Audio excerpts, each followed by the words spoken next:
Hello, Stitchers. Welcome to Stitch Please, the official podcast of Black Women Stitch, the sewing group where Black Lives Matter. I'm your host, Lisa Woolfork. I'm a fourth-generation sewing enthusiast with more than 20 years of sewing experience. I am looking forward to today's conversation, so sit back, relax, and get ready to get your stitch together. Hello, everybody, and welcome to the Stitch Please podcast. I am your host, Lisa Woolfork, and as I say every week, this is a very special episode because this is an episode that come about what happens when you do not mind your own business, because I happened to meet our guest during a fabric shopping trip in New York City. I was in New York City last year in November, and I was with my sister, and we were doing some fabric shop. Well, I was doing some fabric shopping, and she was begrudgingly following me along. I think I was given 1 whole hour to go fabric shopping before she self-destructed because she hates it. And while I was there was this wonderful Black woman there, and we just started talking and chatting. And it turns out this Black woman was named Lynn Marie Pascal. And she had an exciting sewing project that's like a bit of a movement, like an entire practice that she has created and connected to her sewing. And once I heard her story, I wanted you all to hear it too. So we're going to start this. Here we are in 2023.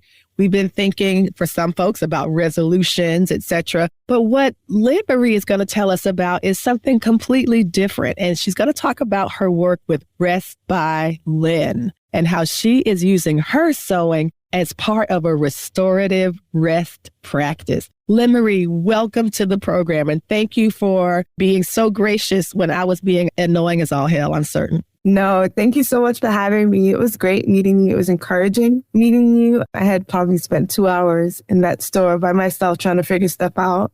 So I was a little frustrated. So meeting you and your sister was a breath of fresh air. So thank you. It was great for us too. So thank you so much. So Lynn Marie, tell us your sewing story. How did you get started? So I am Trinidadian. I went to high school there, and in school, we choose to sew or to cook. Okay. We choose to sew, to cook, and then there's like woodwork and electric stuff. But primarily the women, we usually choose to sew or to cook. And my first class, that's home economics, was sewing. So that was my first encounter with sewing. But I always grew up with my mom sewing. And then I moved to America and I kind of like forgot that life.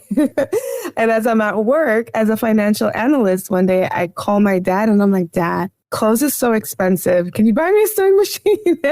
Wow. How beautiful is that, Lynn Marie? You did not say, Dad, clothes are expensive. Can you send me money for clothes? You said, clothes are expensive. Can you buy me a sewing machine? What do you think is the difference between those two questions? Value system. Say more. I think there's something special when we tap into our creative nature and the ability to create versus just the ability to be consumers. And within creativity, we do have to purchase the supplies and all of those things, but it's so empowering at the same time. And for those of us that do love to sew, it brings a lot of joy. So you were able to take your high school experience. You had learned this. Do you remember your earlier days of sewing? Did you enjoy it when you were doing it in high school? Did you like it? So I remember liking it because I was always into fashion. So I remember thinking, I'm going to make this, I'm going to make that. But unfortunately, my teacher was not nice. Oh, wow. You had a mean sewing teacher? Was she like the stuff of nightmares? Did she say like, your seams are garbage or? No, straight up, she would scream at us like, what are you doing? I remember the first day of class, she was like, first things first, I have a tattoo because I don't want to hear y'all asking me any questions about my tattoo. Look at it now because I'm not going to answer any questions. And we were like, nobody even wanted to ask her any questions.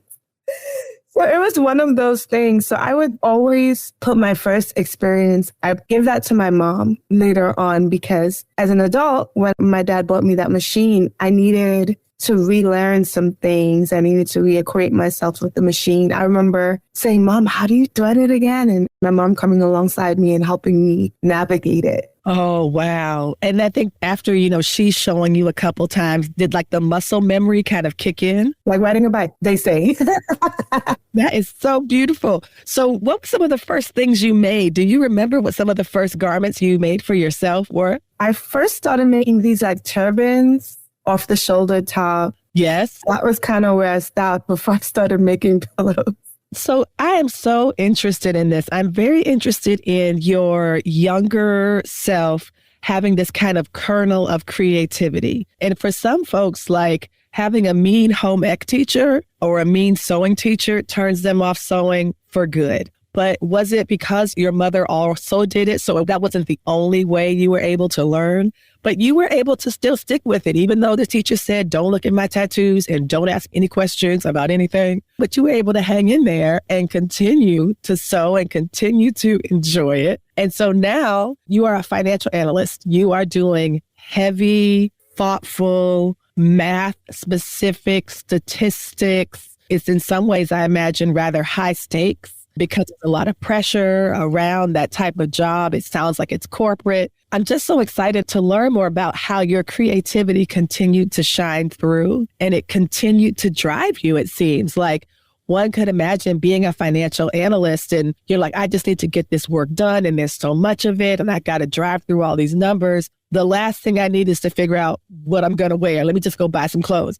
But that's not the route you took. Tell me about the balance between having a career as a financial analyst and making your own clothes. Yeah, that's good. So I worked for New York Presbyterian Hospital. It's a huge hospital in New York. And yeah, it was a financial analyst there. So you're right. Everything was super critical because we dealt directly with patients on their needs, right? You procure things so that they can receive the services that they need.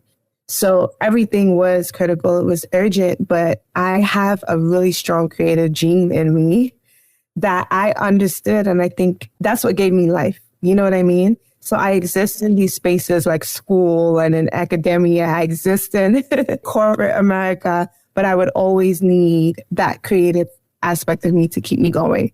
So there was the sewing, but also at work, I led a task force called the Celebration Task Force. Oh. We celebrated everything. We did a lot of DIY stuff. We did a lot of decorating of the office because I knew that I needed to prioritize things that filled me up as well. So I'll exist in these spaces because I live in a world that functions this way, but I also will prioritize the creative side of me. So yeah, sewing was a part of that. I really love that balance. I mean, of all the task forces that people get put on, I got to be on this committee or that committee. You were like, I am going to be in charge of the Celebration Task Force. And it's not a committee, it's a task force because we're going to be doing tasks that involve celebration. Yes. We had a budget and everything, okay? We were really serious about celebrating people and friends and everything. I love that. Do you remember, how did your coworkers respond? Did a lot of them learn to tap into their creative side as well, based on some of the work you did with the Celebration Task Force? Yeah, so initially it was a joke. I would think they took us as a joke because, you know, that world, that finance, procurement, corporate world, people can be really, stingy. And, initially it was kind of like a joke.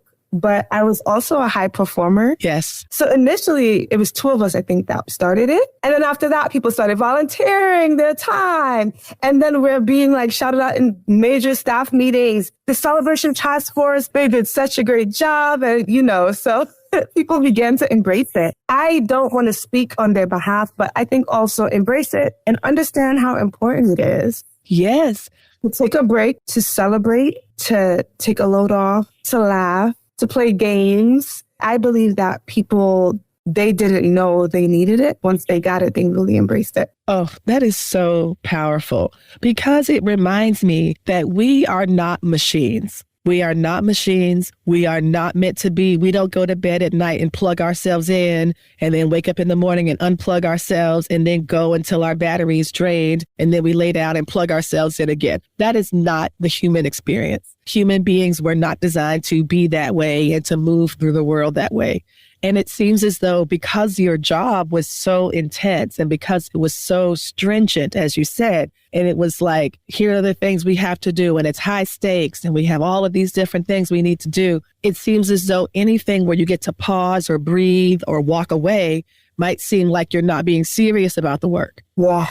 When in fact, in some ways, the opposite is true. In order to care well for others and to do your job well, you have to care well for yourself. Yep. And so do you believe that this work with the Celebration Task Force led you to the work that you're doing now? How do you connect the dots between being a financial analyst and where you are now with Rest by Lynn?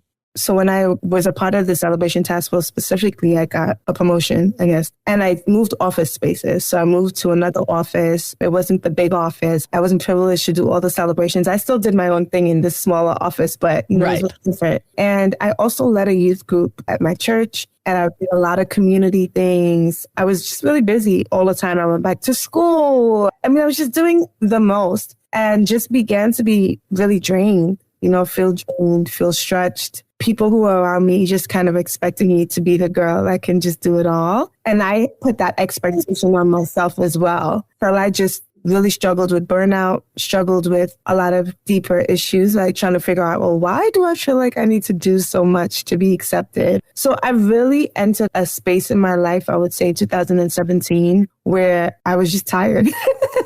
Yes. I was tired emotionally, mentally, spiritually, physically. And I started seeing a counselor at the time. I started going to counseling. I started resting. I unfortunately had an injury that forced me to rest.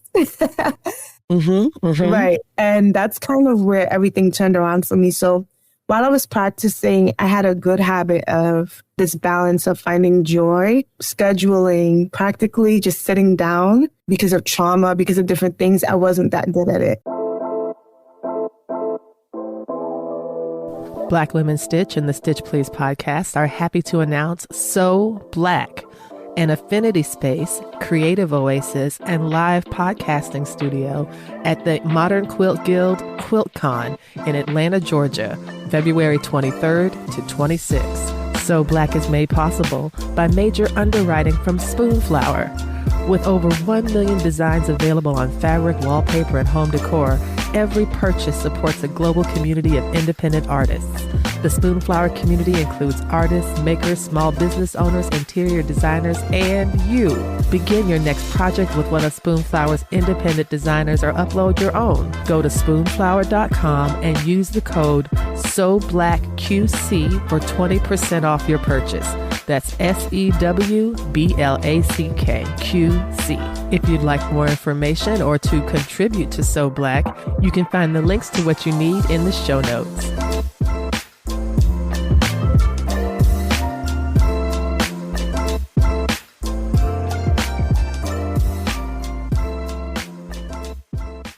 It's so funny how the body will get what it needs one way or the other. One way or the other. My mouth might say, I know I'm not a machine, or I reject hustle and grind culture.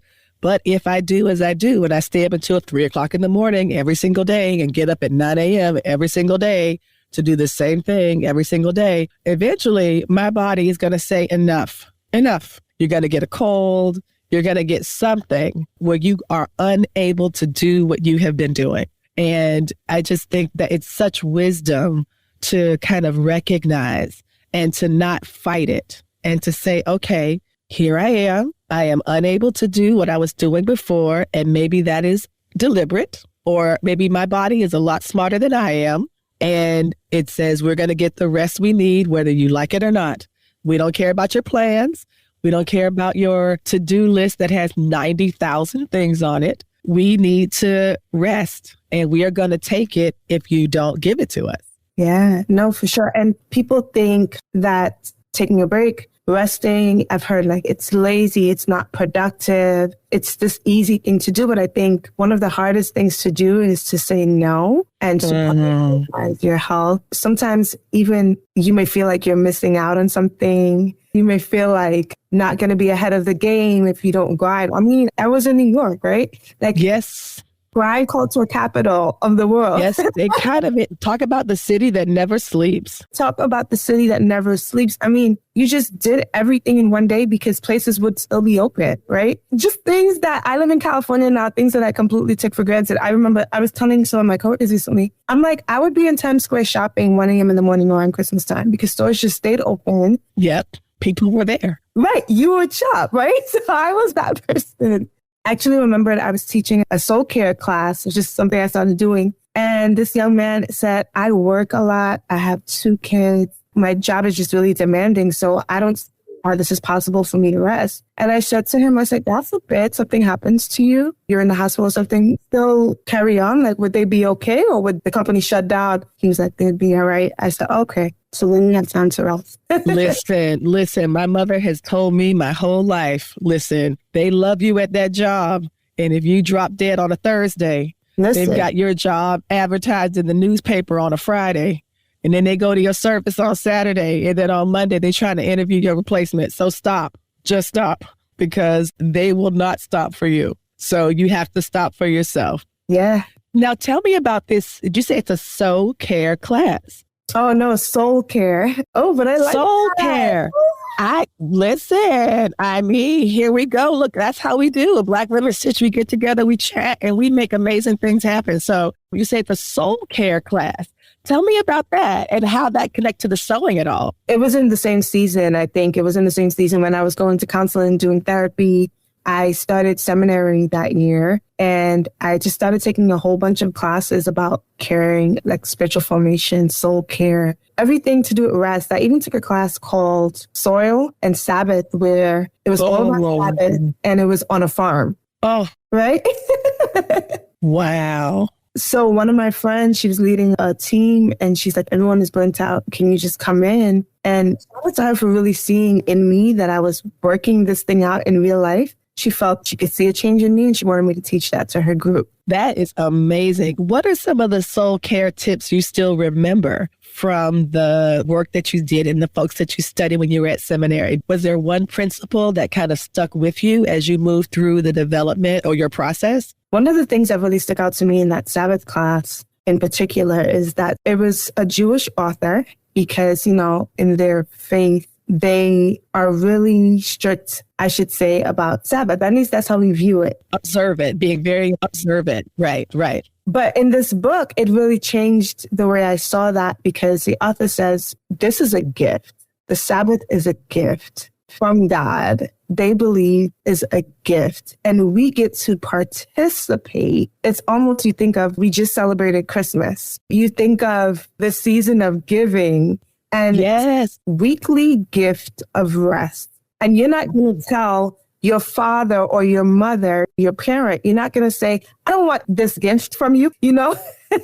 Right. So Arthur talked about just like receiving the Sabbath as a gift and rest. Oh my gosh, that is beautiful. The Sabbath as a gift and all that a gift entails. You know, you give gifts to people you care for. You give gifts to people that you love, and you give them something precious that they might not even be willing to give themselves. Oh, that's so beautiful. Now you've got to tell us about Rest by Lynn. How did you get here? How did you get to the point where you are living in California, but I happened to bump into you in Manhattan, in the garment district, looking for fabric to support Rest by Lynn? 2020, fast forward, I think somewhere along my journey, I left the financial analyst job in 2017. And I really, like I said, went headfirst into this journey. But I still led this youth group in my community and in my church.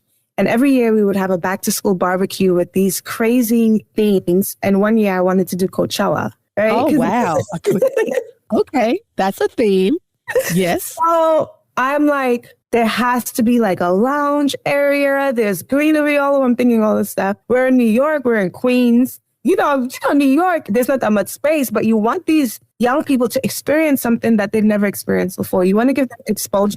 You know, the chances of some of these young people in our communities leaving the state, right? The chance of that is really small. Right. So I'm like, we got to transform this place. I wanted a lounge area, but didn't have the funds to do it. So I decided to get those like wooden pallets, put that on the floor, create these huge pillows. Wow. Right? To create this effect where they can just be lounging on the floor. I have a whole bunch of like greenery behind them so they can feel like they're at Coachella or, you know, some festival. Wow. Wow. They up in their cute outfits. So it was a whole vibe, right? After that, those pillows were so popular. I mean, everyone was asking me to make it. It was like two-tone. So one side was one color, the other side was another color. I was having fun with the fabrics and people just went wild. And I remember people asking, can you make for me? How much do you charge? And I'm always the person I had a lot of fun making these. I don't want to turn this into a business. I remember saying that back then, right? I'm like, no, I'm not making that. Some people, I was like, okay, I'll make one for you, but this is not a thing. So a couple years pass and we're all shut down. It's a pandemic. Everyone is having outdoor things. And my friend remembers these pillows and she's like, Len, I'm having an outdoor movie night, like picnic on the lawn. I want to make pillows for my crew. It was a black and white theme. So we got like black and white African fabric. And I made these pillows and it was the same reaction. Everyone is going crazy. How much do you charge? Wow. I'm at home during the pandemic, right? I think it was a year and a half after my injury. I've experienced all these things. So I'm like, I want to do this. I'm telling my friend I want to do this. She's like, what are you going to call it? She's like, I feel like you're so into rest and stuff. I was like, I know. I was thinking Rest by Len.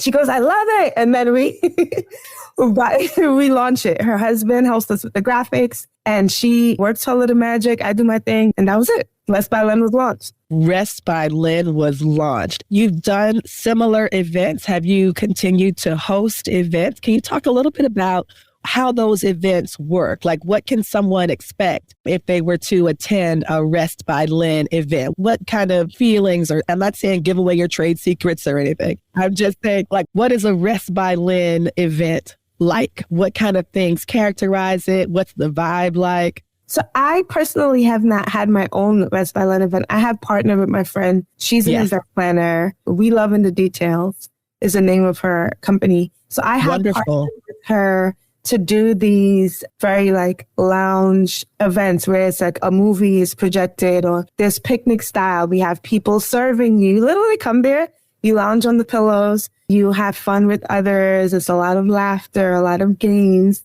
So I've partnered in those events. Wonderful. Where I've made how many? 40 pillows, 50 pillows, 60 pillows, huge, gigantic pillows. And it just brings us both a lot of joy because people come there and they don't think of anything else but just laughter, having a good time, resting. I really like how you say that when you come there, it requires you to kind of suspend your worries and concerns for other things. Like it's an invitation to just be, to just exist, to breathe, to rest. You don't have responsibilities.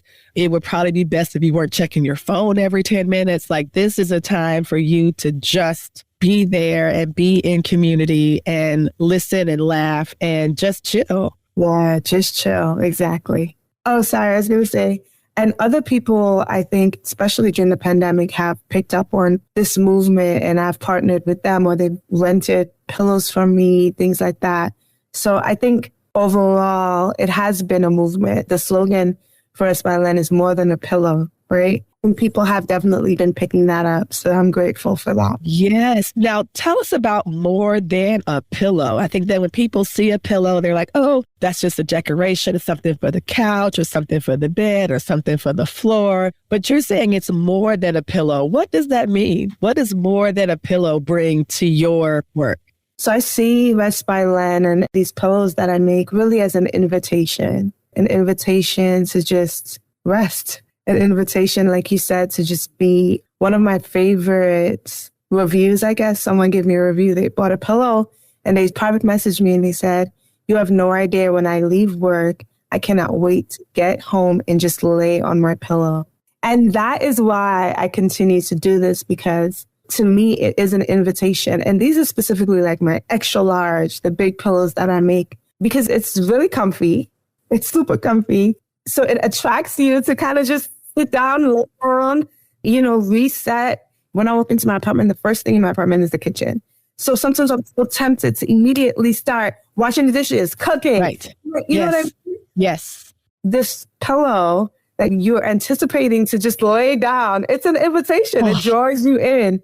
Oh, I think that is so beautiful. And I love this idea of the pillow as an active invitation to do nothing. When you're on the pillow, you cannot wash the dishes. You cannot organize the refrigerator. You can't figure out what you're going to eat. All you can do is be there. And that is so inviting. That is so powerful. Now, you said you have some new pillows or new designs on the horizon. When I met you, you were looking through linen fabrics. And now you've got the linens down. Now tell me what the next phase is going to be. I love pillows. Even outside of me making pillows, I've always been the person in that section at Home Goods or, wherever. And these feather pillows are, I'm actually sitting on a couch that's like feather. I had to invest in it. Wow. When you lay down on it or you sit down on it, it just takes you to another level of comfort, I think. Now, before you were stuffing your pillows maybe with like fiberfill, like what were you using before? Fiberfill, polyfill, if you're familiar with that. Yes. Yeah, polyfill. And I've always wanted to get into feathers, but I've always been afraid of the cost. So I never even looked at it. My friend would be like, you should get into feathers. I'm like, you don't even understand how much that costs. But I think businesses are using feathers now, how accessible it is. And I want it to be accessible to the customers that I have as well, right? Know all the jargon and the lingo, but know what it feels like to come home and lay on their pillow and lounge. I want to give that experience. Yes. Yes. Oh, that is so exciting. The feathers are such a way to just kind of sink in. It's like a reverse weighted blanket, rather than having something on top of you that's weighing you down, you have something that you're sitting on that's kind of like embracing you. Yes, that's so good. I love that. Oh, that is so exciting. Oh, my goodness. Lynn-Marie, this has been a delightful conversation, but I have to ask the question I ask everybody. The slogan of the Stitch Please podcast is that we will help you get your stitch together. Here we are at the start of 2023. What advice do you have for us to help us get our stitch together? That's good. I love that. I think what is extremely helpful is knowing what fills you, knowing what brings you joy, knowing the things that regenerate you and energize you. So I would say for this new year, when you're making all your other lists, make a list of those things as well. Make a list of the things that fill you, the things that from flying somewhere that may be a high ticket price to just walking in the park and sitting on a pillow or on a blanket so the birds chirp or whatever it is. Make a list so that you can develop for this year a rhythm. I wouldn't say a goal or anything like that, but a rhythm, a continuous something of rest, a continuous practice of care for yourself and care for your soul. Make that list, make the books, the podcast, whatever it is that you need, that when you come home from a really tough day, you can say, okay, I have this list. I know what I can go to so that I can just be. That's all I would say.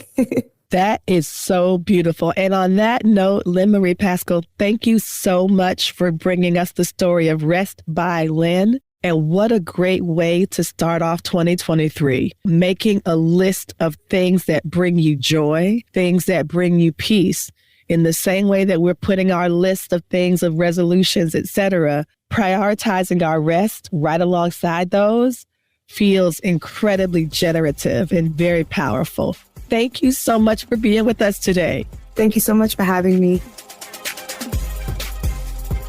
You've been listening to Stitch Please, the official podcast of Black Women Stitch, the sewing group where Black Lives Matter. We appreciate you joining us this week and every week for stories that center Black women, girls, and femmes in sewing. We invite you to join the Black Women Stitch Patreon community with giving levels beginning at $5 a month. Your contributions help us bring the Stitch Please podcast to you every week. Thank you for listening. Thank you for your support, and come back next week and we'll help you get your stitch together.